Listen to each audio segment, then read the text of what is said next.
Hello everyone, good evening. Thank you for joining Prince William Committee of 100 for our April meeting. I'd like to ask if you can and are able, if you would stand and we'll say the Pledge of Allegiance.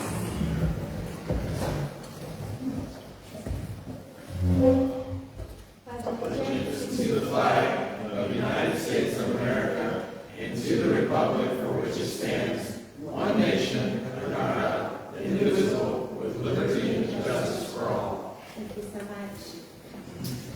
We're so excited to have everyone here for our April program. I'm going to move into this pretty quickly just so that Donald can take over for me as moderator. And so this evening we are discussing how our community can support the next generation of boys to men, which I think is amazing. And so without further ado, I'm just going to go ahead and introduce our moderator, Mr. Donald Shoemaker.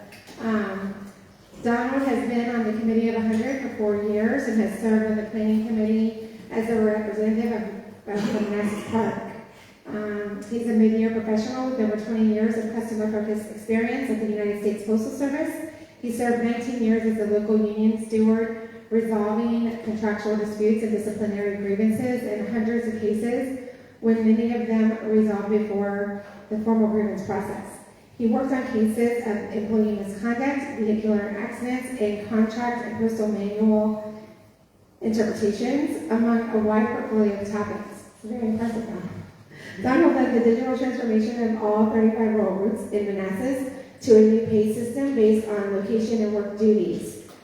He has also served on Manassas Park City Council for 5 years, previously, right? And was appointed in 2013 for an unexpired term and elected in 2016 for a four-year term. He served as the alternate for the city to the Potomac and Rappahannock Transportation Commission and the representative to the Regional Library Board in collaboration with regional partners. He currently has been elected to Manassas Park as treasurer in 2025 for a 4-year term. He has been a resident of Manassas Park for 46 years and been a homeowner for 23 years. Donald has a Bachelor of Arts in Government from the College of William & Mary. He has a graduate level credit hours from the University of Virginia and expects to have a certificate in Certified Financial Planning from the University of Virginia 2026. He is also a graduate of Manassas Park High School, class of 1996. So without further ado, I'm going to pass this over to Donald to get us started this evening. Thank you. I'm so glad everybody can make it tonight. I'm going to introduce by name each of our panelists, and then I'm going to introduce our first person that's going to present to us. We have, coming from left to right, we have Dr. Richard Hill, we have Erwin Arena, and we have Dr. Hill is going to be presenting to us first, and maybe his biography for you. He is the provost of the Northern Virginia Community College Woodbridge campus. Dr. Richmond Hill is the provost of the Woodbridge campus. He brings a wealth of experience in student support services and educational leadership. Prior to his current role, he served as Associate Vice President of Student Support Services at NOVA, where his passion for mental health advocacy and student success shaped his approach to institutional leadership. With a distinguished career spanning K-12 and higher education, Dr. Hill has held key positions in Prince William County Public Schools, including Supervisor of Secondary Counseling and Student Support Services, Director of School Counseling, GED Program Administrator, and School Counselor. In addition to his Associate Vice President role in higher education, he has worked as a counselor, high school outreach coordinator, retention counselor, and coordinator of student success, always focusing on fostering academic achievement and personal growth. In community leadership, he's been a dedicated advocate for community engagement. Dr. Hill has been an active leader in numerous regional and state initiatives. He is a graduate of the 2023 Leadership Prince William class and has served as past president of the Prince William Regional Counseling Association. He has served on various advisory councils and nonprofit boards, including the Prince William County Schools Career and Technical Advisory Council, the Prince William County Schools Safe Schools Advisory Council, the Greater Prince William Trauma Informed Care Network, and Northern Virginia Family Services. At the state level, he has contributed to Project Hope Virginia, supporting the educational success of children and youth experiencing homelessness.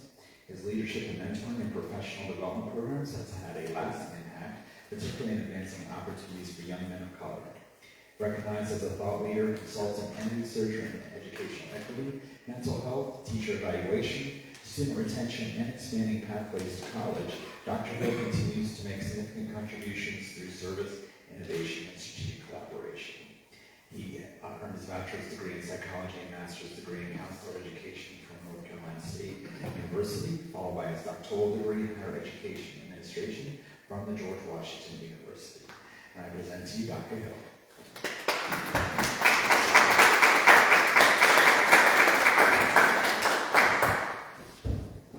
Thank you. So that was the introduction. This is Richmond. We're going to be very informal. We're going to have a conversation. I'm grateful to be here this evening. I'm grateful for Mr. Artson planting the seed and sharing information with me about this organization and this topic this evening that you're going to be discussing. And just happy to be a part of it because this is what I have truly dedicated my life's work to. And I've just been fortunate to be able to be in positions to help young men grow and develop and see potential. And it was interesting because just yesterday, I got a text message from a student that was, probably mine over 12, 13 years ago. And he was, Dr. Hill, I'm out running, my kids are at home, the wife is at home, and I just had some time to just, think, and I've been going through some things and I wanted to talk to you. Do you have a moment? So of course, what do you do? Sure, I have a moment, even though I was about to sit down to dinner, but it's important because you have to realize that outlet and that connection that you can provide can sometimes save lives. You never know. And I'm sure my colleagues are going to, talk about that a little bit more, but these are life-saving connections that we're able to provide many times. And so I just want to talk a little bit, and I have notes so I don't go all over the place because I can go on and on and on about mentoring and connection and helping young men grow and develop. And so one of the things that I want to start with is that, we have to establish, when we talk about boys becoming men, we often focus on discipline or responsibility or masculinity or toughness. But the work that I've done, it shows me something different. And what it shows me is that young men don't grow in isolation. They grow in relationship. And when I think about my success, and I think about the success of other boys who have grown up to be young men who are now very successful, it was because of the relationships. And those relationships build social capital. And if you think about a school, and I'm going to speak primarily right now about black and brown young men. Think about our public schools in America. They are middle class, oftentimes predominantly white, and female. And so where are the role models? Where are the connections? Right? And so we've got these young men who have stepped into an atmosphere and an environment that might be very different from what they've experienced at home or in their communities of origin. So that's when the connection and the relationships become so powerful. So I spent a lot of my time when I worked in K-12 and education as a middle school counselor in elementary schools and high schools, helping them learn how to code switch, helping build confidence, helping them learn that there's two sets of rules. There's community rules, there's rules at home, there's rules on the basketball court and on the soccer field, and there's rules at school. But building those relationships is what matters. And so then when they got into a bind or they needed something or didn't quite know how to navigate school, they came to me. Mr. Hill, can you help me? Or this is what I need. And I was able to help navigate them to those resources and to those connections. And oftentimes I was dealing with young men whose parents hadn't had a positive experience with school. And so a lot of times the teachers and the administrators would say, his parents don't come to parent-teacher conferences. They don't come to the games. They don't come to the school plays. they must not care. Not so. They're working. And many of us have jobs that if we leave, guess what? We're still getting paid.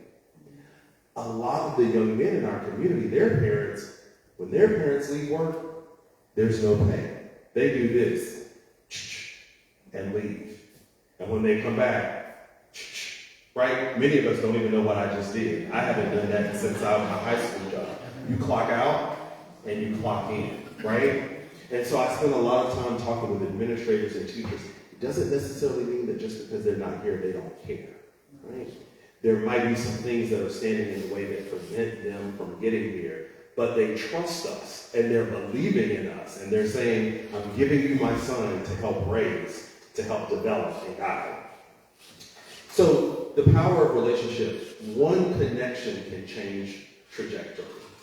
And so years ago, me and a friend of mine, we started a mentoring organization at Howard University. And thank God it's still going today. Absent me and actually him, we moved on. But it's called the Saturday Leadership Academy. And the Saturday Leadership Academy was designed for a community of young men who were in Northwest off of the Georgia Avenue corridor who just didn't have a lot to do outside of going to school but getting in trouble.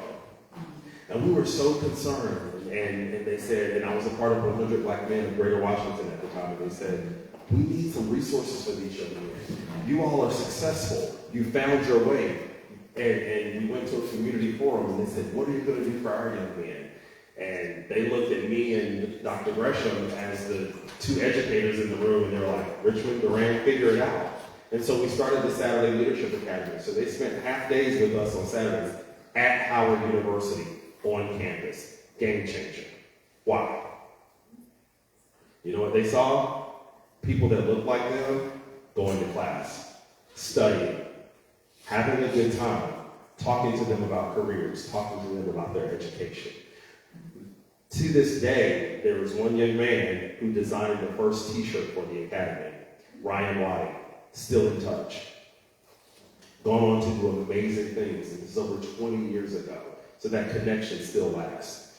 So those connections matter, whether it's a coach, an advisor, or a mentor, because what we're able to do, whether you're a male or female, it doesn't matter, help them navigate tough situations, right? So they can move away from, oh, I have to be tough. I can't let anyone see me cry or hurt.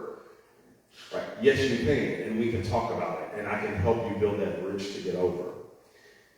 Builds confidence and identity, okay? It does. So right there at Nova, I can't tell you how many young men, and they're 19, 20, 21, 18 years old, who see me and they start talking to me and they ask me what I do on campus and I share, like, I just want to come see your office, okay? I just want to make sure you really exist and do what you say you do. You know, I just want to come talk to you. I just want to establish a connection. I'm like, yes, come on, please do so. And then a lot of times they will share something. And I'm not the sole person on the campus that can help them. There's so many support services from faculty and staff that can help them that I can connect them with. It also gives them a safe place to process life, right? Young men need a safe place to process life. If you walk up to them and the first thing you want to do is correct them, stand up, pull your hat off, straighten your clothes, stop speaking like that. Right? There's a space for that, and we have to do that. But that's not the first way to build a connection. And so a lot of times when I was working in K-12, the teachers would call me, come down. At that time, Mr. Hill, I need you to talk to this young man.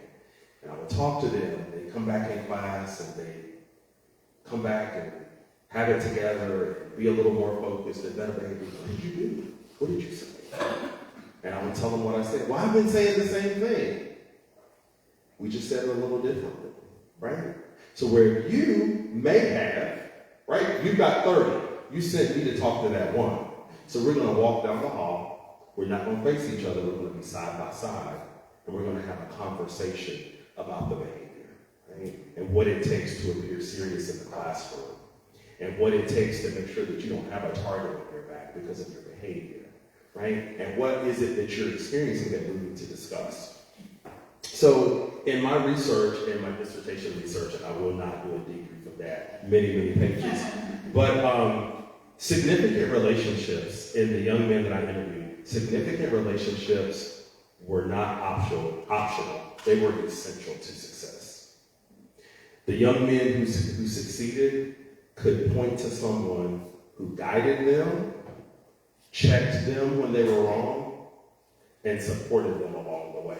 Those were the ones that were successful, and they could point back to that. And so mentoring, and my friend Kylie here will speak a little more about that through her organization, but mentoring is not extra, it's foundational, right? And even young men with 2 parents in a home can benefit from a mentor. Because if you've ever worked with adolescent youth, what you know is that you want to have that trusted family member or adult in their lives that they will share things with that they might not share with you as parent, right? And I would tell parents that don't be upset if they didn't share it with you, but they shared it with me, but they have a relationship with me, and now I'm sharing it with you to bring you into the loop, right? They just felt more comfortable, and I did too as a young man. There's many things I shared with Mr. Johnson, my scout coach, when I was a Weeblo, than I did with my parents. I just did. I felt more comfortable, knowing they'd probably get back to my parents, but that's okay. But that sense of belonging and connection was major. Confidence is built in community. It's not built in isolation. And so when young men feel like they have a community of support around them, it builds confidence. One of the things we do for young men that I think is important is we encourage them as it relates to that athletic prowess, right? We talk about that.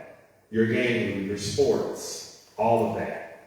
And when I started interviewing during my dissertation research and I started talking to these young men, and they were at community colleges in the Mid-Atlantic, and as they grew up, they said, no one really ever celebrated my academic achievement. But everybody was concerned and excited about what I did on the court and on the field. That's a problem, right? Because as a community, and as a Black and brown community specifically, we must get to the point where we celebrate what's happening in the classroom and the academic achievement the same way as we do the slam dunk or the field goal, right? We have to do that so that they don't feel like I can't shine or I shouldn't shine. And this is a lot of boys. It doesn't matter if you're white, red, yellow, black. It doesn't matter. They want to shrink because they don't want to be seen as, oh, I'm a kid that succeeded or I'm smart, right? They want to, it's not cool, right? So we have to make it cool. And when we have conversations with young men, regardless of their background, about how cool it is to be successful, how cool it is to be tuned in the classroom, how cool it is to have good behavior and learn so that it can get you to the next phase in life, then we normalized what it means, right, to be successful and to strive for their very best. The other thing there's 2 more things I want to just touch on before I turn it over to my new colleagues here, is that as a community college administrator, right, it is so important for families and community members to have conversations with young men in our community about skilled trades. We have an HVAC program on our campus at North Virginia Community College, right here on the Neabsco Road. We've recently invested millions of dollars in this program to grow it, to infuse building automation systems in the curriculum, controls, AI, upgraded training equipment, so that the technicians that we're training leave the campus and go out and they're great technicians. Okay, super important. Many of them go out into the field and make more than the faculty members and the administrators on campus. We have an engineering technology scholars program, 1-year cohort program, earn and learn program, right? They're getting paid while they learn. They get an internship. They get a mentor at Microsoft, at Digital Realty, at Amazon Web Services throughout the entire time, teaching them those durable skills. When they're done, almost 100% of them are hired,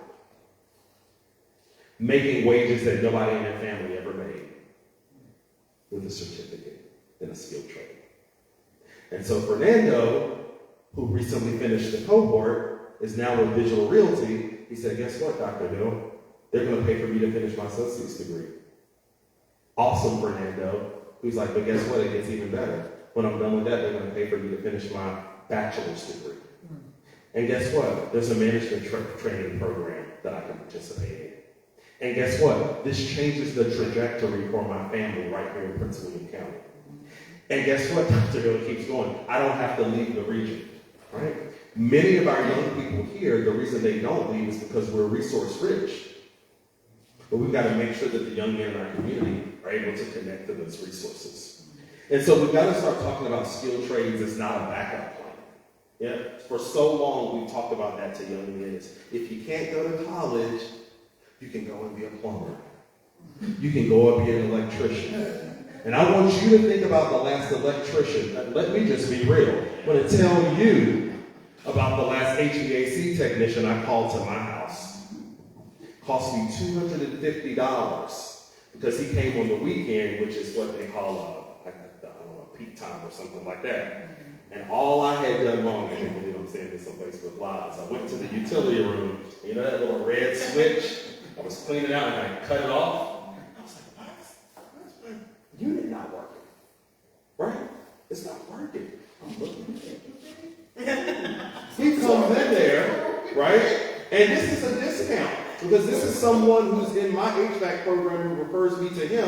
He drives up from Fredericksburg and says, before I could get up the stairs, he said, Dr. Hill, it's fixed. What happened? Oh, you had turned the switch off. So we've got to start talking about careers much more broadly than engineering, than medicine, than law enforcement, right? We've got to do that. And then finally, I just want to just talk just a little bit about a call to action. And what we have to do is we have to be that one person. And it might not be through a formal mentoring program. It might be through that young man that's in your church, your mosque, your synagogue, your place of work, your neighborhood that you see. Encourage them. Every young man I see at Wegmans, at Food Line, at Potomac Mills, or whatever, I'll ask them, tell me about yourself. What are you doing? Are you in school? How's this job going? I want to be that resource to connect. And sometimes you can tell, let me connect you, right? You have potential. You have potential. And so we have to be that one person. We have to change the language and the way we speak to them, and we have to create space and connection. That is so important. And we have to allow them the opportunity to be themselves, to grow and develop, and to say and to speak out loud when it is that they need something, right? Because sometimes the masculinity that we try to teach and envelop them in is crippling, right? It's not necessarily empowering. It's crippling, because then you get that mask and you get those things that are hidden. And so I just encourage everyone in this room to do whatever you can do for the young men that are in your life, or there are programs that you know that are supporting young men through mentoring, through leadership development. Support it in any way that you can, because they need a community, they need connection, and they need to know that it's possible. And everybody in this room has gotten to a point where you've achieved something. And so now what we have to do, our responsibility is to do this and bring forward, right? And when I see young men that are walking down the street or in the mall and they look a little wayward, like they're doing something, I have conversations, right? We're right across from Freedom High School, right? This is real. And this is not a ding on freedom, because this happens at any high school. So we had some students recently that were skipping school, coming over to Nova. So glad, young men, that you want to be here. Right? This is during the day, 1 o'clock, 2 o'clock, hanging out in one of our buildings. It's a beautiful building, beautiful atrium, nice place to sit. It's awesome, right? And so I said, you can get here, but you got to do first things first, right? And so many are disillusioned in high school because they can't see the light at the end of the tunnel. So what are we doing? with Prince William County Schools to develop a mechatronics partnership so that Freedom High School students can almost finish an associate's degree in that program, and when they're done, they can go be employed right here in Northern Virginia. Right? So they can see a light at the end of the tunnel. Our HVAC program, moving it out into dual enrollment. Those opportunities in the high school so they can connect to the skilled trades early. Right? Because the last HVAC young man that came to my house, I said, so tell me, I always ask him, how did you get to this career? He said, I was in high school, down at one of the high schools in Fredericksburg area, Spotsylvania. I want to say it's Colonial, I'm not sure the name. Yeah, Forge maybe. And he said there's an academy, like a skilled trades or HVAC academy. And he said the reason we made it through high school is because we could see a light at the end of the tunnel. We knew that when we were done, we had a certificate and we could get out and work under someone who had their journeyman's license, and we could then get ours and be right out there into the field.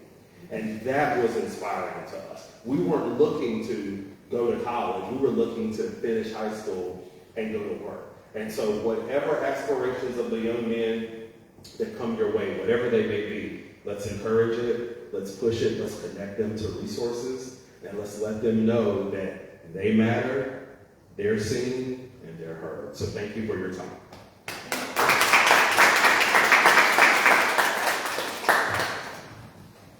Thank you, Dr. Hill.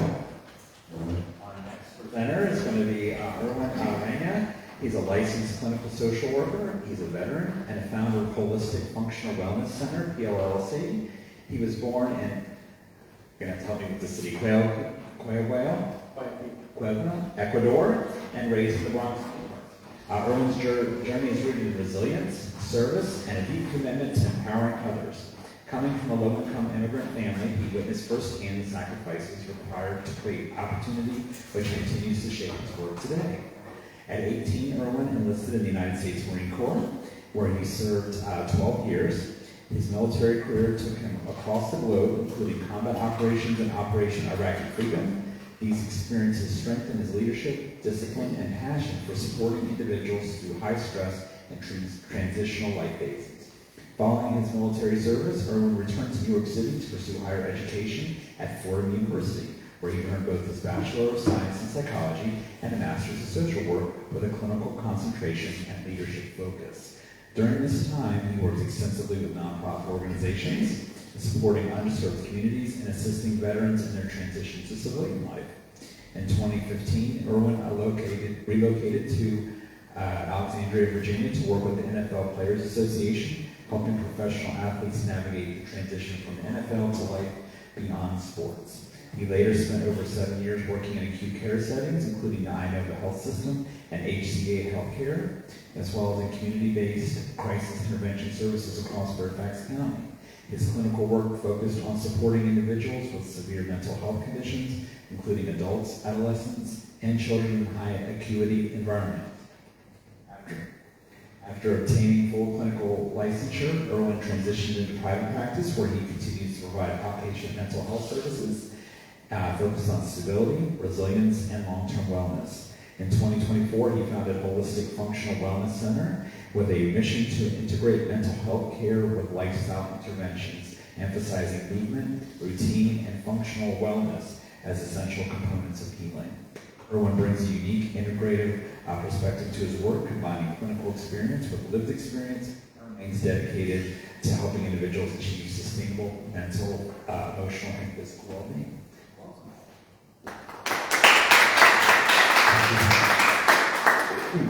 Hello. So Dr. Hill, great speech over there and well prepared. I'm going to read it. But very awesome, good points. Hopefully I can match Dr. Hill's energy over there. So in my journey through life, it's been interesting. Dr. Hill pointed out a lot of great points in regards to what young men need in growing. I remember myself in my early 20s, being out here actually in Virginia, Quantico, Virginia, making some crazy mistakes, doing some random things. And, you know, the honesty is that it took someone that stepped in and said, hey, what are you doing? stop, come here. Let me allow you for some support and guidance that turned my life around. That I finally decided, even after my mistakes, even after everything that I had done, that this individual stepped in and said, look, I'm going to take you under my wing. Some tough love at that time, but definitely provided that essence to where today I can look back, and it's interesting because about 10 years ago, I reconnected with him. He's working in Arizona now. And he tells me, hey, I haven't seen you in many years. And I tell him, look, my successes today are because of you. Because you didn't allow me to continue in the things I did, but you also didn't judge me. You understood why I made the mistakes I made. And instead of judging me, you took me in. Instead of throwing me out and giving up on me like many others did, you said, hey, this is what we're going to do from now on. And he provided a sense of routine, a sense of guidance, a sense of like, you're staying here until we figure this out. And that's what allowed some change in my life. And I think the focus, what I do now when I work with young men, is first understanding like, where do we want to go? What is this journey? I like to call this journey that we're going through, because we just, in life, we live right now. What do we react to? What do I need to do to survive? We're running this hamster wheel, and all we know is that we're exhausted, but we haven't gone anywhere. So instead of that, I tell my young man, it's like, can we get off that hamster wheel? Can we go into like this airport treadmill? Right? It's taking us to our little area where we're going to get on that plane and go somewhere that we're going to enjoy. Can we get on that instead and figure out, hey, in the next few months, in the next year, hey, this is what I want to accomplish, or this is what I want to do. And how do we build the goals? How do we build the path towards that? Through the different stages of our life, right? I'll be honest with you, at this point in my life, sometimes I wonder, do I need that mentor? Do I need that guide? And the honest answer is yes. Who do I look forward to? Who do I want to be later on? How do I aspire to retire? How do I aspire to live in my older life? It doesn't end, and I feel that needs to trickle down. I feel we've lost this aspect of our guides or our mentors or our people that we look up to, because we always want to be better than the next. Right? You touched on something that was very interesting. Dr. Hill said was, don't forget the trades, but there's this such negative connotation that's thrown on it. I remember growing up in New York, the first thing my mom always told me, don't be a garbage man. You don't want to be a garbage man.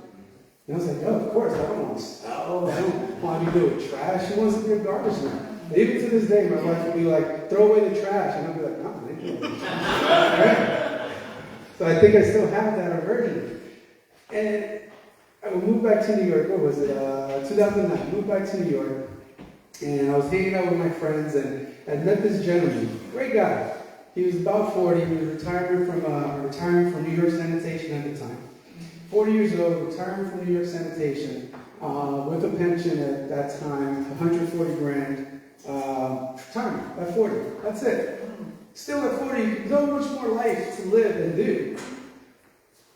And I'm here, like, just starting my life right after the military, going back to school, restarting education. My mom always told me education. And don't be that trash man. Here's this trash man, retiring, getting ready to live whatever else he wants to do in life, with a decent pension from city sanitation.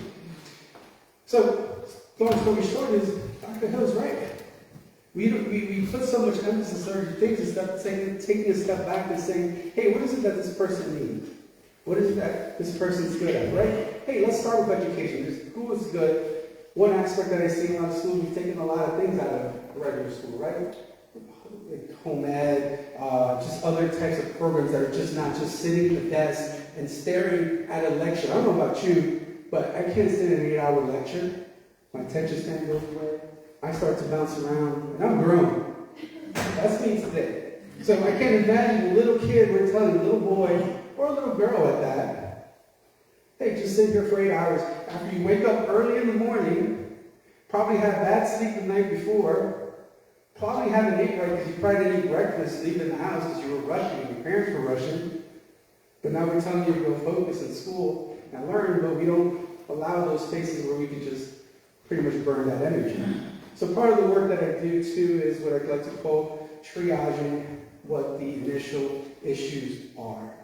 So if we're already starting the day in a sense of anxiety, which is poor sleep, not eating right, not even moving, and then we wonder why we can't deal with day-to-day anxieties, you're already starting the day off in the wrong foot. Sometimes it's about taking and triaging the day-to-day. How can I improve my sleep? How can I improve my eating?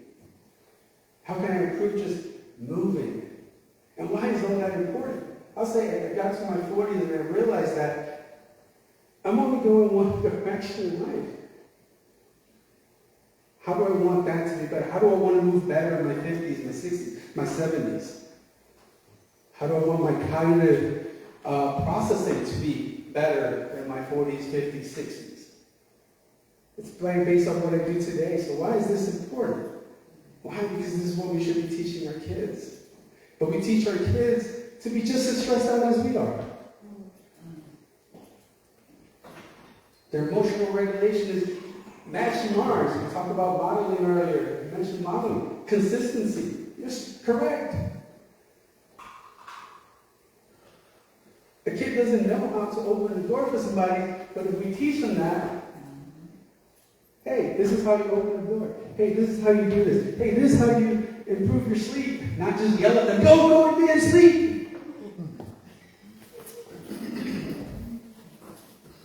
Hey, let's all get ready for our evening routine. So going back to the topic at hand, voice men. In my organization, you see all types of individuals. My emphasis has been working with males lately. And one of the common themes I see with my young men today is not knowing what it is to be a man. Confused. The narrative is so confused that the whole messaging in our whole world is confused. We don't even know what's reality, what's real, what's fake. And I feel part of this topic is going back to defining what is it to be a man? What is it to show up? What is it to be consistent? What is it to model?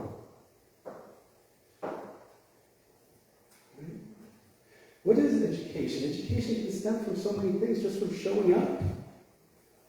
Hey, this is how we show respect. But if I'm disrespectful to you, but then I tell you, hey, you need to be respectful,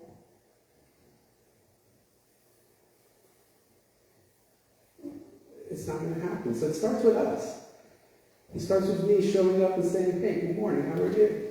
Hey, holding the door for you. Hey, just grabbing a plate from a random stranger and saying, hey, I got this from you. That goes a long way. Another thing that Dr. Hill had touched on, I keep touching my knee because I didn't really prepare anything. I wasn't sure what to expect today the first time, so again, I'm winging it. Aspect of, we don't know how a good morning, a smile, a kind deed can go a long way. During, right after COVID, and we all thought the world was going to end, and we figured out, okay, there's a lot going on, but we need to kind of restart life at some point. Started this fitness program and just gathering people from our building together and kind of just working out, just doing some nice spacing and kind of running a little fitness program. It was great, you know. Started with me just looking like a fool out there, jumping on boxes and lifting some weight, and eventually people stopping by like, hey, can I join you? Yeah, sure. Rewind like a year later, one of the guys that used to come in every time, sporadically, he would just show up sometimes he wouldn't, sometimes he would. A year later, he comes in, he comes over, he's like, hey, I gotta talk to you. I'm like, yeah, sure, what's up? And this one touched me real hard because I do this work. I deal with severely mentally ill. Many people have told me they want to kill themselves. But in my personal life, it's different from my professional. So I'm here with this young man, and he's telling me, you know, I thank you for opening this space for me and welcoming me in. Even when I wouldn't show up, you would reach out to me, hey, what's going on? Hey, just come in next time. Don't worry about it. And he's like, if it wasn't for you, honestly, there were many days where I would sit alone in my apartment and I just wanted to end it all. And it hit me so hard because I'm like, I'm just trying to live my life here, right? And for him to share that with me, you know, I then had to put in my therapist hat and kind of like, okay, let me regulate my own emotions, help him process that. But it goes a long way in that saying of kindness, showing up, relationship, community. These aren't just punchlines. All these things are important. We live such isolated lives out here. Granted, most of us are transitional, right? From Ohio, New York, different parts of the world, North Carolina. But then we forget that we need to build our community within the spaces that we find ourselves as well. We need to build our families. But there's so many people that I bump into on a daily basis that are just so alone. And yes, I understand why they're so stressed out. And then they pass that stress on to their little child. And then that kid takes that stress to their school. But that relationship and that building of relationship, I had this client that I told her, she has all these neighbors, but has never visited one neighbor. And they all have kids all the same age. And her main complaint, I have no help. My advice there was like, well, I assure you the neighbor next door needs the same amount of help that you do.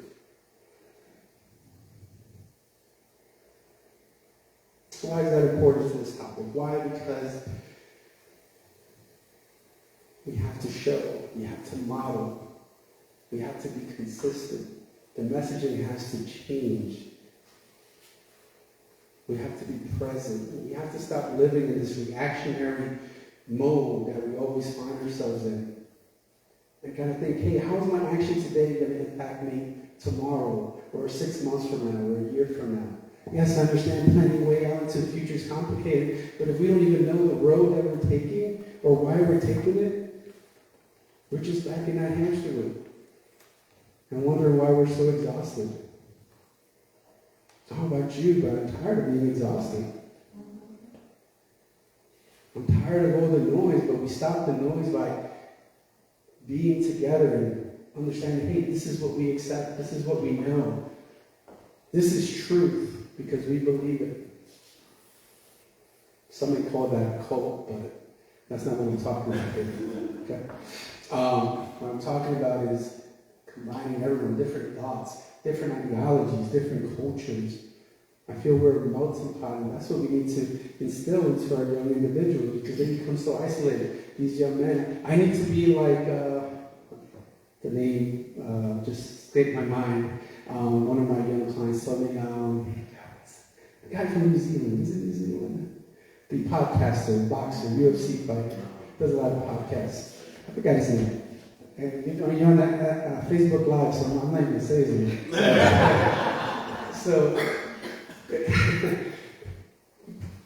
they get these bad messages from men that are, you need to be machista, or you need to be this hyper-violent male or aggressive male. Again, that false narrative of what being a man is. A man is someone that shows up. A man is someone that models. Someone that people look up to. Someone that provides guidance. Someone that can build community. How do we get back to that? How do we build that if it doesn't exist?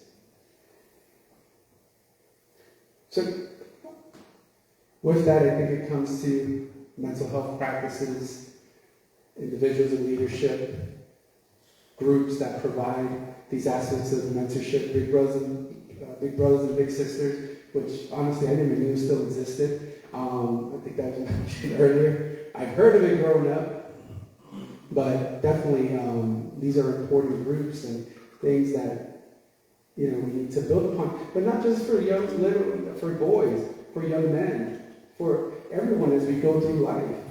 I think, who do we look up to? Who guides us? How do we know how to progress through life? So with that, I appreciate the time that was afforded to me. Thank you. Next time I'll be more prepared, I promise. But thank you for allowing me the space to speak. If anyone is struggling with any type of mental health issues, if you have a practice, there's many great practices out in these areas, many great clinicians, Holistic Functional Wellness Center, is the name of my practice. I have myself and other young clinicians that work for me and see individuals mostly in this area, but also other parts of Northern Virginia. Don't struggle alone. I think most of us just, again, go into that individualistic aspect. Let's build that community. Let's talk to each other. Let's provide individuals with the places to find support. And absolutely correct. Sometimes I won't say that to my parent or to this person right next to me, but I may say it to that stranger or to that professional that I trust. It's an important concept. Once again, thank you. Appreciate your time. Thank you so much. Our third presenter is Kaylin Hatfield. Kaylin has dedicated her career to advancing student success. She holds a master's degree in education and ranks 5 years of experience teaching diverse learners with a focus on data-informed approaches and expanding equitable access to opportunity. She currently serves as a program coordinator with Big Brothers Big Sisters National Capital Area, and I hear that you can volunteer if you'd like to be a Big Brother or Big Sister. It's the shout out for you. And I'm going to restart this, where she leads initiatives to strengthen mentorship relationships, and she drives positive outcomes for youth and families. As a first-generation college graduate, Kaylin deeply believes mentorship is one of the most powerful investments we can make in the next generation. Well,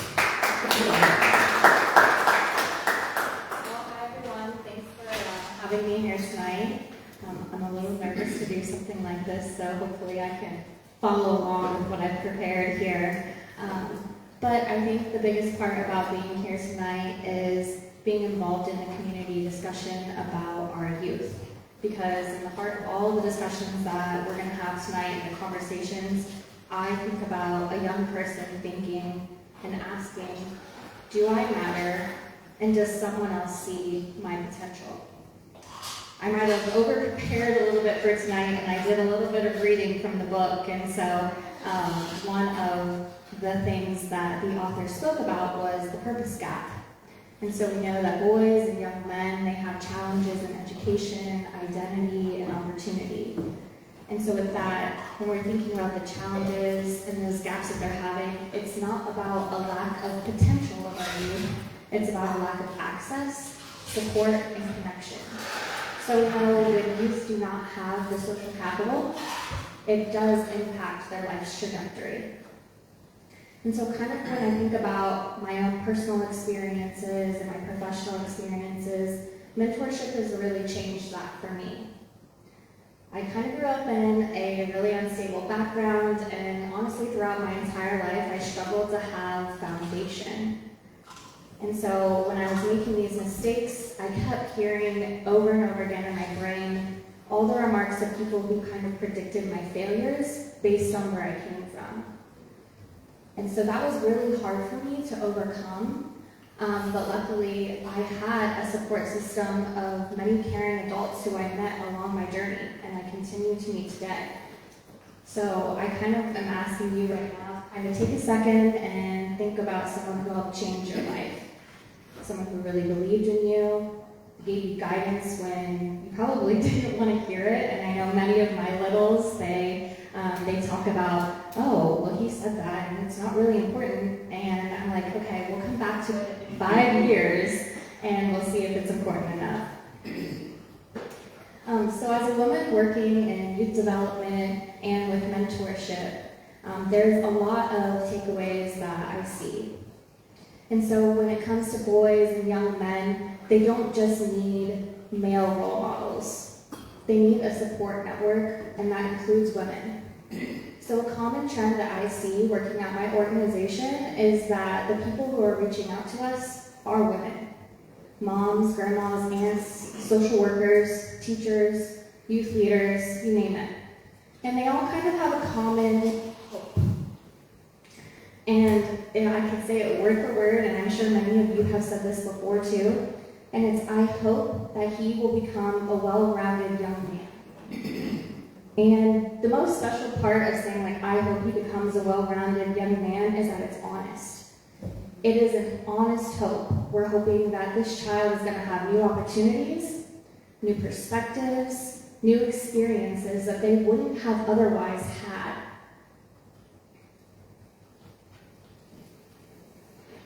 Sorry.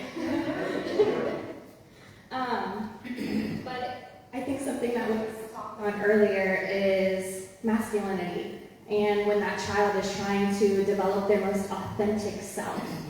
And when we are exposed to new perspectives, we develop a lot of empathy, communication skills, adaptability. We're really just becoming young individuals who are learning how to navigate through life. And so those things are very, very important and go hand in hand with mentorship. When I talk about mentorship and I go on my rants about it, a lot of people are like, oh my goodness, mentorship, that's nice. And I'm like, okay, well, it is a little bit more than nice.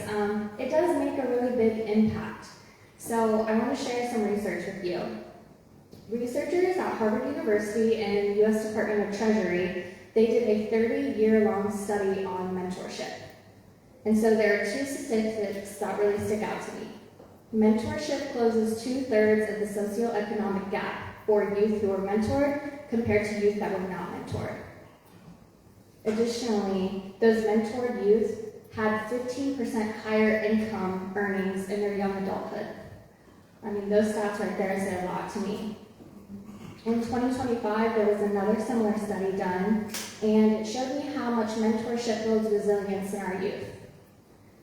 30% had less behavior issues, specifically issues with violence. 42% less likely to be involved in substance abuse. 57% less likely to drop out of high school, and 20% more likely to go to college. So these youth, they reported higher life satisfaction, as well as fewer depressive symptoms. 41% were less likely to have suicidal thoughts. I think that stat right there is really, really important. I know a lot of youth have a hard time opening up to people and finding someone that they can confide in. So having a big in our program that they can talk about those things with is really important. So when we're thinking about the data, I just want you to think about what does it mean that we have that information, because awareness is not enough.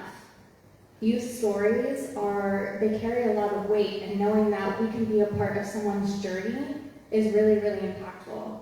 You may not realize that sitting next to a young person and asking them about, hey, what's your plan, or what are you doing later, that's really important to them, and they're seeing that someone cares about them.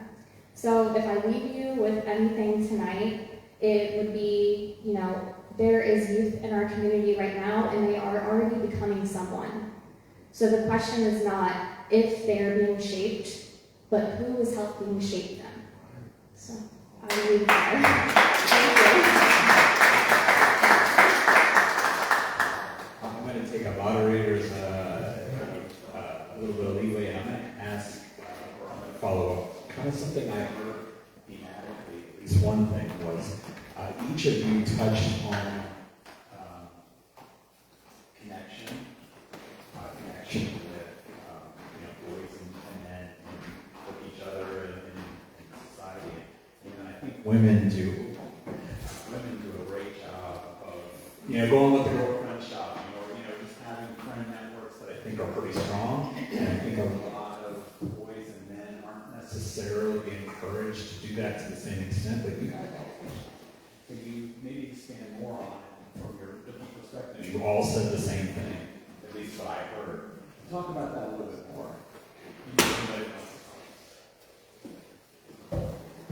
I think one thing that I've seen, or one issue that I have seen is there's this lone wolf mentality for males, and I think it's highly impacted. I'm supposed to suffer in silence.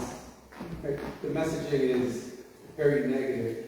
Right, where girls is, go hang out with the girls, go, a lot of the social stuff, right? Go be here in the kitchen, or go do this over here. And when the messaging for men is, you don't talk about your emotions, you don't talk about these things, you have to do that, and I say, don't cry, be tough. What does all that mean? Right, and I think we've skewed it, right? Because I think I like to say it, I say this more from my older parent, my younger parents and their teens. We forget that we were teens or that we were kids once upon a time. And what's that messaging that we put out there? So I think that's, I guess, the issue that I see. So one of the things that just came to mind is how we, and I'm going to speak right now, speaking of just the Black community. You hear a lot of people say, when you see a young person or a young man behaving themselves or conducting themselves well, your mother raised you well. Your mother trained you right. Your mother. What are we doing? So subconscious, what we're doing is we've left out any influence that the father may have had. Now, I do know that there's been this challenge to have fathers that are actively engaged and involved in our community. We do have many that are. But I think we need to change the narrative. And when we speak of a parent's influence, speak of a parent's influence, and not just assume that the father didn't have any influence in that young man's life or that young woman's life. And so I'm very careful about that.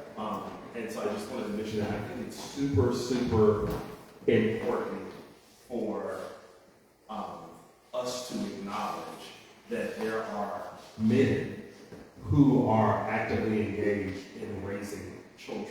And I think we also have to underscore the fact that it is okay. You know, I see in my neighborhood young men that are walking with their toddlers and young children, and they're pushing the stroller. I would have never seen that in the 70s when I was growing up. You know, I wouldn't have, you know, they're playing with the children. They're hugging the children. They're kissing the young children on the cheek before they get on the bus, right? That's important. And we have to make it okay as a society for men to do that as they're raising their kids. And I think more and more men are being courageous about that. But for so long, we've made the raising of children, especially in Black and brown communities, the job of the woman. And then we wonder why the young men don't have that influence, or who are going off track and say, oh, they need a man's influence. Well, you've given the whole entire job of raising them over to the mother or the grandmother or the aunt. And so we have to be intentional about placing men in children's life and encouraging them to be fully involved, fully engaged as they're growing up. And make it okay and not a female thing. Because for me, as I think about my relationship with my father, I mean, he was present and we spent time together and all of that. It wasn't until I was an adult that we became like this. Right? You got interesting. Hmm? Right when you got interesting. Yeah, because I think, but I just think some men are like, I don't know where to start. I don't know what to say. You know? I don't know that it's okay to tell my son that you're smart, I love you, you're going to be successful. I leave that to the women in the family. My 2 cents. I think a little bit too. I have an interesting perspective because I get to see the lifelong journey of our matches. That's what we call them, big brothers, big sisters. We call them matches, and so our volunteers are the bigs, and the youth are littles. And so something about this that our littles are exposed to is when they spend time with their bigs, sometimes they're only together for a year, but we have matches who are together for 10 years, 15 years. Even once they leave the program, they are still connected to that mentor. And so one of my littles recently, we were on the phone with each other, and he goes, I don't know why he always tells his wife, I love you. He's like, he says it every time, I love you, and the little's like, why does he do that so much? And I was like, well, that's a conversation you should have with your big brother. And so next time I was on the phone with the big brother, I was like, hey, you mentioned that you always tell your wife that you love her, and what kind of conversation did you guys have? And so he really was explaining to this 8-year-old boy that it's okay to tell someone your feelings out loud, and it's most important to tell the people around you who you care about, I love you. Express your feelings because it's okay. You don't have to hide those feelings. And so even the boy's mom was like, hey, he's really going around school saying, I love you, I love you, I love you. But now it's going to be something he's comfortable with saying all the time.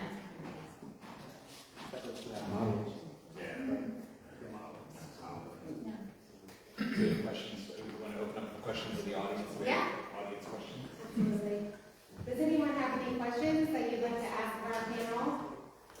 Sure. I'm going to get you on the microphone so people can hear you. Dr. Hill, you mentioned about scholarships.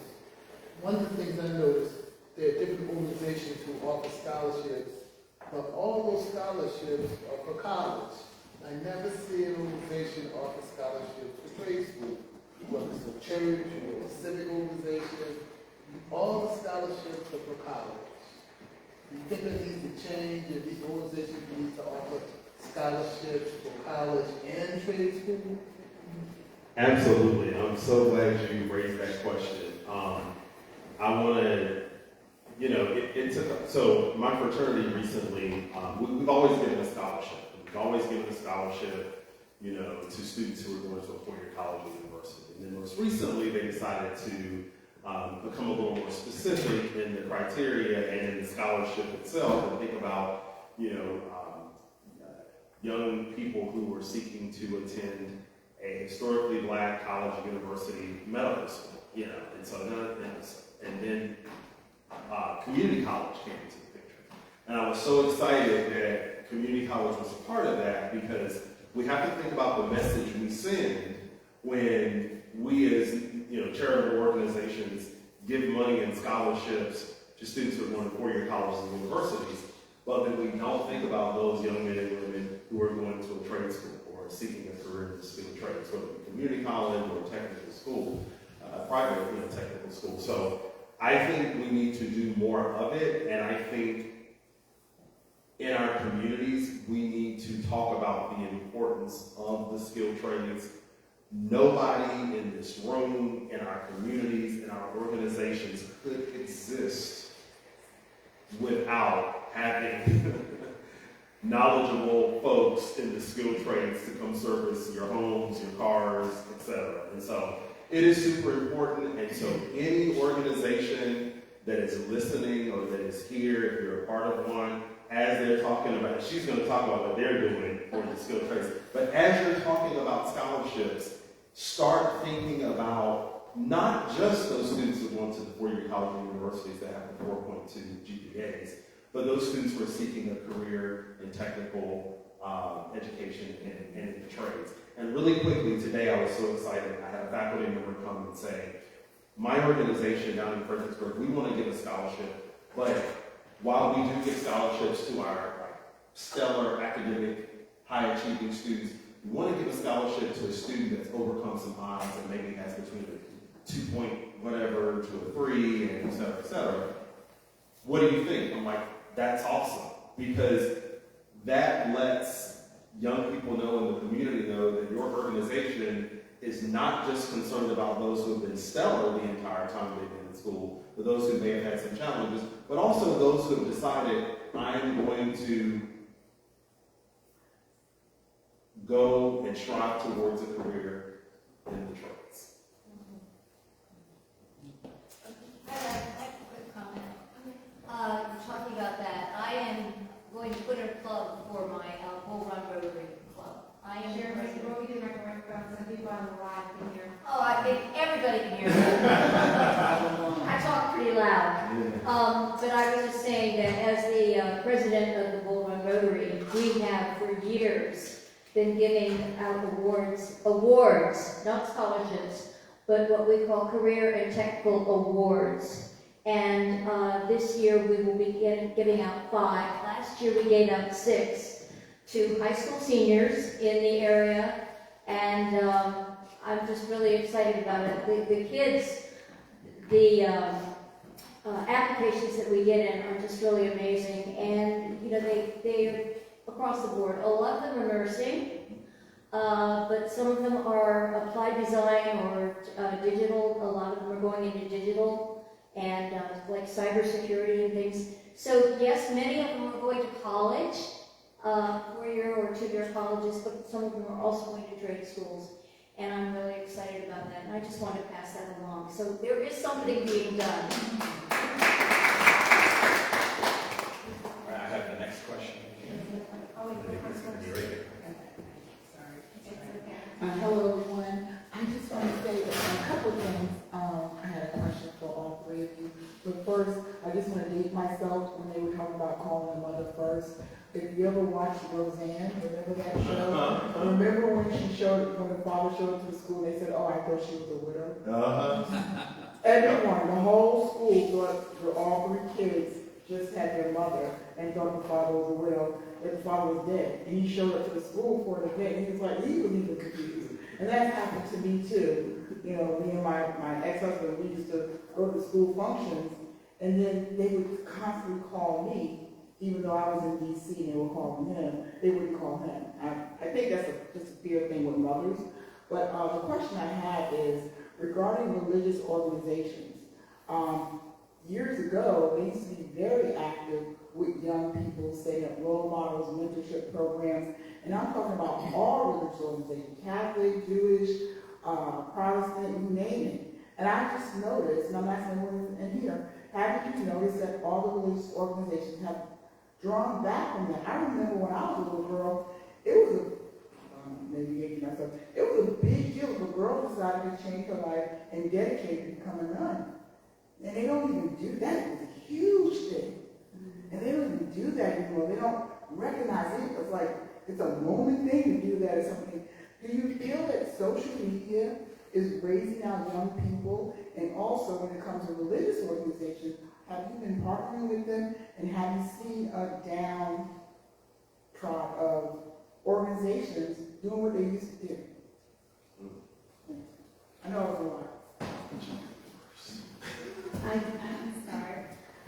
With Big Brothers Big Sisters, not currently here in DC, but I also worked at the Brothers Big Sisters in Ohio, and we actually had a lot of partnerships with churches and religious-based organizations, and not so much in the mentorship aspect, but we're also serving the entire family. We're not just serving the one child. You know, the one child is matched with their big, but we still hear about everything else going on in their life. And so when I'm checking in with mom or I'm checking in with the big and he's like, hey, I think they're really struggling for food, or, you know, I took my little out and there's holes in his shoes. What can I do? A lot of those churches that we partnered with, we could put in emergency care forms, and maybe that was feeding the family for the month or providing winter clothes or, you know, just things around the home. So in that way, I do think that sometimes they are willing to partner, but we also were looking for those partnerships. We asked, are you willing to, you know, help our families?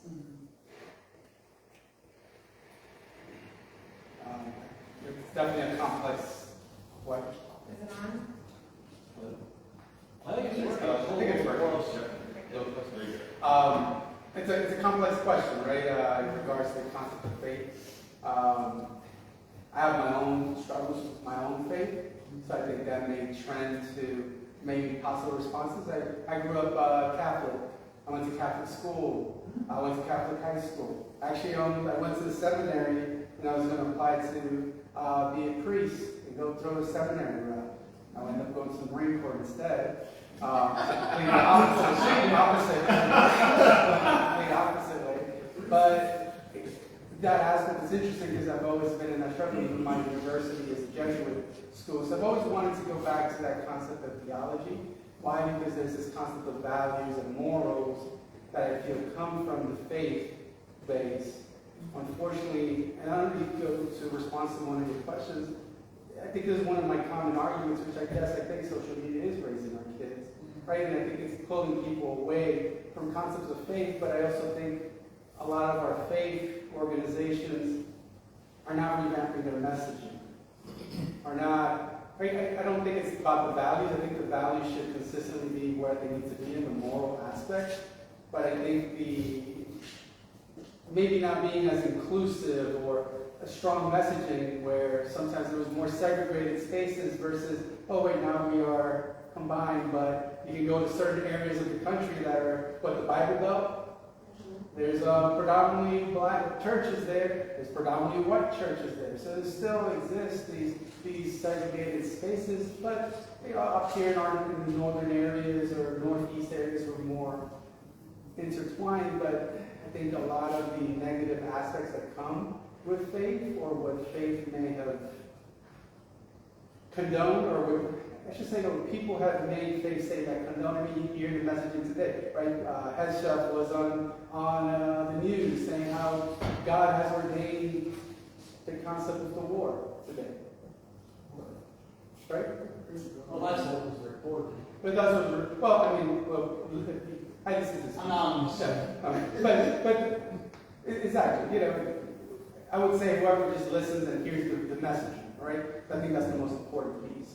But I think this is where a lot of like younger people or a lot of other groups get turned away from that because of the harsh messaging, or maybe from the extreme messaging. I think the extreme messaging of faith is what's more heard of than the actual importance of faith, which is those values and morals. I think if we went back to that, or we focused on that, maybe more people would be connected. But I know many of the local churches that do try to have those mentorship programs or those where they try to bring their families. It's just, I think it's more the little local spaces that are providing that than the bigger Catholic churches, which is more, if you go to New York, Catholic Cathedral out there is more about money and raising money. But the little small church over here, they're about family, community.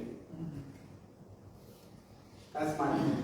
And again, like I said, it's a controversial one, so hopefully again, Facebook Live, I hope I'm getting in trouble for anything. Yeah, I think that's a great question. I'm so glad you asked the question because I'm going to posit that it has a lot to do with generations. And so take a moment to look around this room. Okay? See who's in this room. And then I visit, not too long ago, the Woodbridge Road. See who's in the room. Then you visit another community organization. See who's in the room. Right? Eyeglasses, silver hair, those of us who are maybe middle age and beyond. I think about my mom who's 87, maybe 88. Her calendar is way busier than mine. Right? Community servant, leader. The other day I was talking to her and she said, oh, I've got to go do this for the church. And I'm like, Mom, there's got to be some young women in the church that can do what you're about to do. Oh, well, that's what she said. That is what she said. She said, Richmond, in her words, and I don't think it's this, but in her words, they're lazy these days. They don't want to do anything. So we have to. And I don't know if it's quite lazy, but what I think is that where we've gone from generations that were more externally focused and each one reach one, teach one, let's lift up together, we've now entered into a society that is more insular and me, mine, instead of we, us, ours. And I think as we get more into that space, we find a lot of young people who could, we all can, but let's just be real, who could sustain those programs and be those role models and have that energy for those initiatives. They're not stepping up. And I think that's why we're seeing that pulling away, is because the grading of those people that were, I'm going to be in the churches, I'm going to do this thing, and I'm going to make it happen. And even, I have to check myself, because even for the invitation for tonight, I sat there for a little while like, wow, it's been a busy week. And every night this week, I will have done something. This is one night I can go home. You know who I thought of? My mentor, my mom, who's 87. They would say yes and get out there and do the work. And so part of what I try to do, even in the mentoring organizations that I've been able to be a part of, is talk about the importance of serving the community and the importance of giving, not just receiving. We live in a society that everybody's got their hand out, right? But not their hand out to necessarily do or to lift up, but to receive. And I think that's just a shift. I wanted to go ahead and I'm going to ask a question of something when you guys were presenting that thematically I picked up on is the theme of opportunity. And you all touched on it in each of your unique ways, which I thought was very inspiring to me to listen to your presentations. And given that we're in a very high cost of living area, and some of those limitations, what do you see, particularly for young men and boys, coming into adulthood and starting their lives? What kinds of opportunities specifically do you think that they need, and maybe opportunities they don't maybe currently have that we need to expand upon? Each of you have a very diverse, background and opinion and from different places of the country, but you all spoke about that theme, and I'd be interested to hear more about what you think that our young men need in terms of opportunities to be successful. Well, one of the things in the career route that a lot of the young men on my campus are seeking faculty and staff about 18, 19, 20, 21 years old is, yes, they're taking the coursework for engineering or business administration, accounting, cybersecurity. They want to engage with somebody in the field ASAP for a job shadow experience, for an interview. Can I just come to your place of work and see what this looks like in action? And so I think one of the things that we can do as a community, where our businesses and our organizations is connect with these young people while they're in school, whether in George Mason, whether in community college, even Prince William County schools, so that they, when they have these career aspirations, they can get in there early and see what it means to show up and be an engineer at my right? And so I think that is one of the things we can do as it relates to opportunity to help spark that inspiration early and make that connection to maybe that aspiration and real world opportunity. I think that's right, providing those spaces. I think I heard, was it 2 weeks ago, I had someone come up to me and what they said was, hey, whatever happened to take your kids to work day?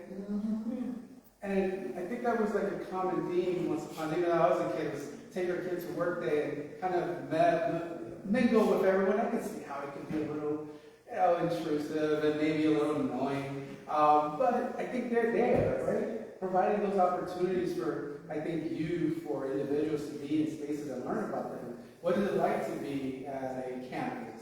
What is it like to be at a mentorship place, hospital, nonprofit, an NGO? What is it like to see that or go to some of these other areas I can learn just what people do, or maybe, oh, that looks interesting. I know growing up, like even the field that I do, I didn't even think I would do this field. I didn't even know it existed till later on. I thought there was only one route to get to what I wanted.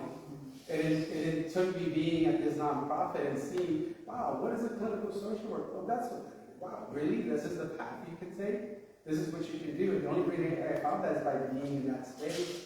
I didn't know. Everyone said, hey, you have to go 6 years of bachelor's degree in psychology, and that is the only way.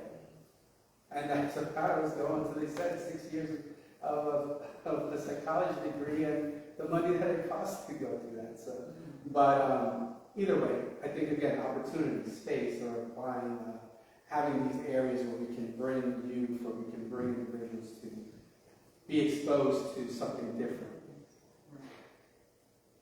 I think from my organization's perspective and things that I've experienced working with the brothers and sisters is that the opportunities that youth need come from beyond what we offer as well. So what community members can offer. We have a program called Beyond School Walls, and that came to fruition when someone in the community said, hey, our company, Host Hotels, wants to partner with you. And so what we do, we take a group of third graders monthly to their company. And if you would have seen the look on their faces walking into this building and they're like, what's an elevator? They're getting in the elevator, going all the way up, and they're not necessarily realizing that they're getting workplace development, but that's exactly what's happening. they're building relationships, they're having another adult talking to them about family, life, school, telling them what things could be important, so maybe one day they end up in a role like that.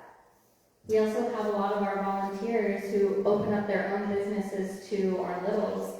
So plumbing is something that Brooke brought up earlier, and one of our volunteers said, hey, I'd like to host, something at my plumbing business. And our staff was like, will 8-year-olds want to learn about plumbing? And it was a hit. I mean, they loved it. Hands-on experience. So many of them were like, I'm going to be a plumber. We've done it with people who bake cakes, and we recently have done rock climbing twice now. And so it's just opening their eyes to what is possible, and it doesn't have to be a traditional route, but it can be. And we've done a lot of tours at Howard University, and now our littles are saying, well, how do I get the money to go here, and can you help me do that? Thank you. Very generous. Dr. James Young, Potomac District. Dr. Hill, you, one of the subjects that came up was the diminution of civic organizations. De Tocqueville was writing about it 200 years ago in Democracy in America, and one of the genies of the early republic. But my question goes to the fact that in the HVAC example, community college, I grew up in central Pennsylvania, where the Sun area of OTEC, Snyder, Union, Northumberland counties got together and created a vocational technical school where they sent people for things like dental hygienists, hairdresser, electrician, my younger brother did, automotive. Before my grandfather retired, he was employing the son of his service manager who came out of high school completely qualified to perform those services. I don't know of anything like that in Virginia. Why is it left to the community colleges to do something that we should be doing earlier for kids who know their path? I mean, I realize I'm a weirdo. I knew my path when I was 8, but some of these kids do, and we don't have any resource for that in Virginia. And the others are free to address that too. But, So I'm going to go back to my background in Prince William County Schools, and fortunately, I'm able to speak often with Dr. Sarah Martin. She's the Director of Career Technical Education for the County School Division. And, so for a long, and I think what you're talking about is about to shift, and has shifted. Because for a long time, the focus was not on technical education, technical schools, providing that for young people while they were in high school. You might have had what we call a one-shot class, right? And you might have had and then that's it. But what we're finding now is that we've got high schools who are poised to offer, I think Unity Reed as an aviation, fire science, cosmetology, nursing, plumbing at Garfield. So I think now they're beginning to see how important it is to have those types of programs in high school, but also too, what we're seeing is at the community college, we need to align with what they're doing in the high school. So while they're taking those dual enrollment courses in the high school and they come to us, they bring those credits and they're with us, no time flat, and they finish the program. So I just think to answer your question, I think it has a lot to do with the fact that the trades and career technical education for so long, it just wasn't glamorous. And we didn't, for some reason, want to focus on it and talk about it, and felt like it was just a backup. Or those, if you do it, it's because you couldn't do something else, as opposed to, no, that's my desire, I can be great at it, and that's what I want to do. what do you attribute the lack of it to, though? Is it the intellectual pretensions of parents in this area? This county, I'm talking about 3 little rural counties in central Pennsylvania. This county could support a technical school by itself, and Fairfax could support 2 or 3. Yeah, so I can't speak on behalf of the school division. I dare not do that right now. But I'll say there is a shift, and while we may not see in the very near future a standalone, like we saw years ago, trades academy or magnet school for the trades, if you will. I do think what we're seeing and will continue to see is high schools here in the county that have those career and technical focuses, that if a student, that's not their zone school, they can surely apply to go to that specialty program school to learn that trade. And so it's coming. Prince William County is doing a great job and will continue to do a great job of expanding the trades. There's a lot of emphasis on it right now, and a lot of emphasis on that pipeline from the trades from high school to college and to career. So I think it's going to happen, but for a long time it was. I just think it didn't align with the prestige we felt like was here in Northern Virginia. And the reality is that we need those professions just as much as we need any other profession.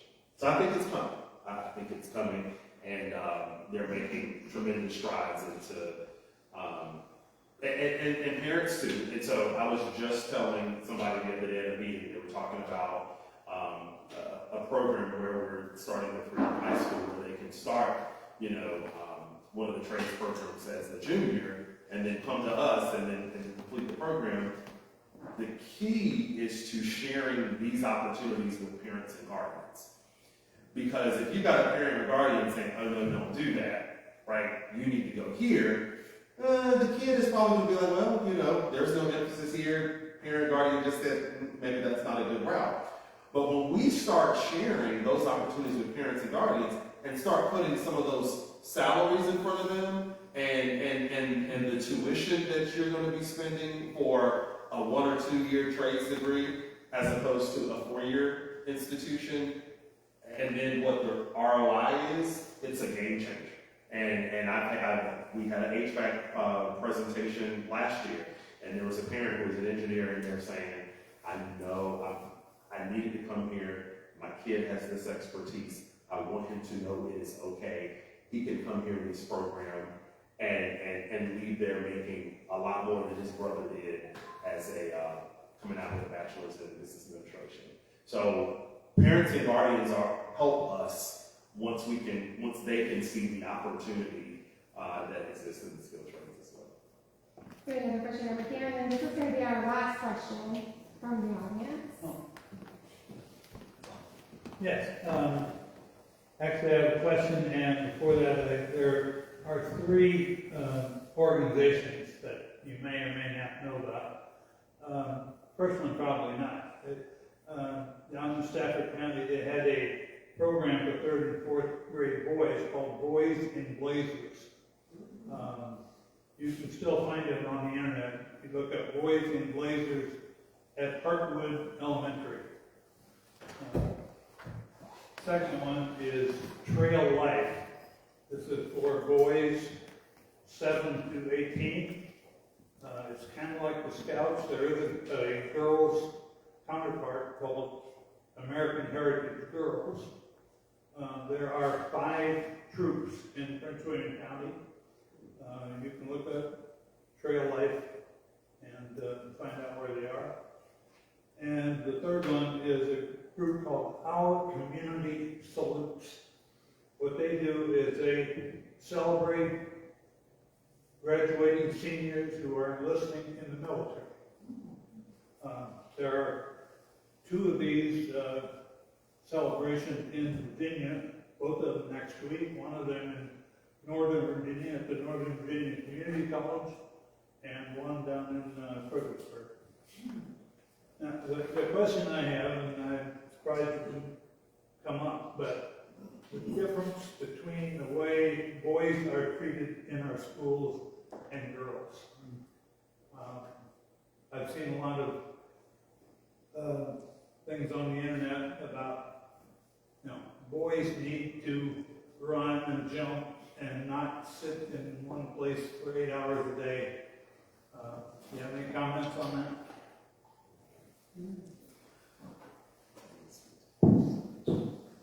Well, I have a big comment on that. I mean, who can sit someone for 8 hours? Girls, I guess. Well, think girls either, to be honest. I don't think it's divided into gender, but I don't think it has to do with that. Like anyone here, like, I don't know about you, I can't sit for an 8-hour lecture. I need to move, we as humans, we need air, we need to be moving, we need to do something. Even the way we sit is not how we're supposed to be sitting. But this is how we sit. And even with our phones, the big thing right now is this little hunch that's forming on kids' backs because they spend so much time like this. We're deforming ourselves, right? We're not meant to just be sedentary. Sedentary aspect is what's having a huge impact on just everybody. And then we force our kids to sit in a classroom for 8 hours. Recess has been cut. I was told by a parent the other day, yeah, they have 15 minutes that they go outside and they come in. When I was a kid, we had recess for an hour. I had an hour-long recess. Yeah, 15 minutes? What is that? So I would say is this sedentary environment, and yes, we go home and we're on our games, we're on our phones. I think if we explored more on how to be more active or interactive, learning things, even bringing up like how these kids were amazed at seeing plumbing, like, yes, let's do that. Teach them just random things about engines, teach them random things about how little different systems work. But no, we sit there and we're just lectured to. And we're expected to absorb this, which is interesting because we're so infused with notifications and information coming on a consistent basis at us. But yet I need to focus. But my phone just blinked, or my phone flashes too. So my phone just flashed. But then I have this conversation over here. Oh, and I got a notification over here, and a squirrel ran over there.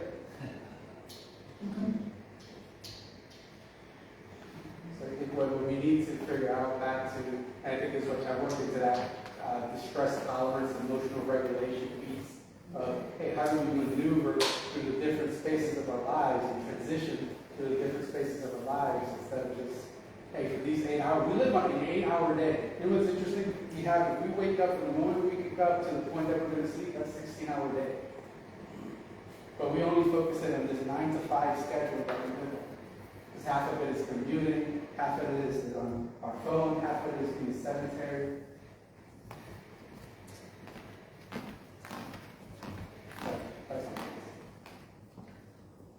I have a lot of different thoughts on this. Just as my background as an educator, there are a lot of standards and a lot of pressures that are put on teachers inside the classroom. But it shouldn't take away from the student experience. And so when it comes to young boys or young girls, also different traits might present differently. And so even if a child is, let's say, diagnosed with ADHD and he is more active, that presents differently in young girls. Most of the time, they are much more reserved and much more quiet. And I think sometimes that's where a myth kind of comes in that narrative. Recently in education, something that I had to learn to adapt to is the tablet, is the phone. Because when they're at home or even at school, they are constantly being stimulated. Dopamine is coming every 30 seconds by the next reel, by the next meme. And so when I'm asking them to sit there for 10 minutes, that's not going to engage them. That's not giving them the dopamine that their brain is used to receiving. And so it is hard in education to keep up with what the young brain is now wired to having. So that is a hard track for teachers right now. And I'll just say really quickly, I know we're coming to it. A lot of it has to do with, in my opinion, socialization. And so I think about growing up, and I think about my sister. And so I recall the message that she received from parents and family members and what I received, or the boys, the cousins. So it was, girls don't do that. Mm-hmm. Girls should be sitting here and doing this. So it's almost like when you think about early elementary, a lot of the girls are coming into that setting with this, I think it's shifting to some degree now, but with this expectation of how you behave and, comportment, how you carry yourself. And then there was all of this for boys. Well, that's what boys do. They roughhouse and they do these things and all this leniency. And then they come into an environment where, like what Ern was just saying, it's sit down and receive. But that's not what it's been anywhere else. And so when I think about, my early elementary ed colleagues and their experiences with, oftentimes with girls in the classroom and boys in the classroom, just how in those early stages the girls came almost already programmed to some degree for that setting. And so it wasn't necessarily an intellectual difference or what they could grasp, but you've got somebody that's kind of, I already know how to conduct myself. And so I'm already going to fly below a certain radar and be able to receive and be present in the classroom because of those things. So I think there's a lot of factors in play. That's like a whole research study right there. Which I love. Trying to get her doctorate in single-sex education. Yeah. The differences. Oh, yeah. So that's a lot to unpack. Well, I'm going to wrap up. I know Lynn, our board president, is going to have the last question, but as your moderator, I just appreciate all three of you, your different experiences and professional accomplishments that you brought to bear tonight and the robust discussion that we had. I just wanted to say thank you so much for being here. And I learned a lot from you.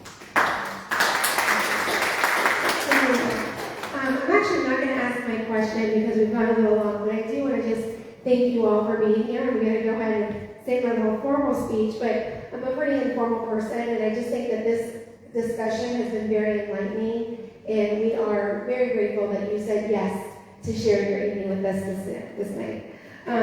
So thank you all for being here tonight, those of you online, for such an important conversation. As we reflect on what we've heard, one thing is clear: supporting boys and young men isn't about a single program, policy, or moment. It's a shared responsibility. It lives in our homes, our schools, our friendships, and throughout our community.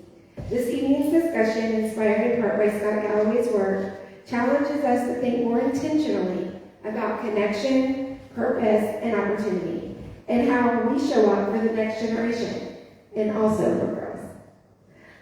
To our incredible panelists, thank you again for your insight, your honesty, your commitment to this work, and to our moderator, we appreciate your guidance and leadership this evening. And to everyone here, thank you for leaning in, for listening, and for caring enough to be a part of the solution. For those I haven't had the chance to meet, I'm Lynn Green, current president of the Prince William Committee of 100. At PWC 100, we believe strong communities don't just happen. They are built by people who lead and support one another. Tonight is a reflection of that spirit. I'd also like to recognize the committee members who helped bring this program to life. Michael Artson, I think he stepped out of the room. Bill O'Neill, Brian Bradley. Please join me in a round of applause for them. And thank you for your leadership and your dedication to our committee. If tonight's conversation resonated with you, we'd love for you to stay connected with us. You can follow us on Facebook, follow our website. We usually meet on the third Thursday of every month outside of the summer. And please consider taking a flyer with you when you leave and consider joining us. And be sure to save the date for our next program on May 21st, where we will focus on our schools and the opportunities and challenges. So I hope that maybe you'll be in the audience. As you leave, I encourage you to carry this conversation forward. Talk about it with your families, your colleagues, and your networks. Think about the role each of us can play, because even small actions, when multiplied across the community, create meaningful and lasting impact. Thank you again for being here and for your continued support of PWC 100 and for all that you do to strengthen our community. Have a wonderful evening, everyone. Thank you.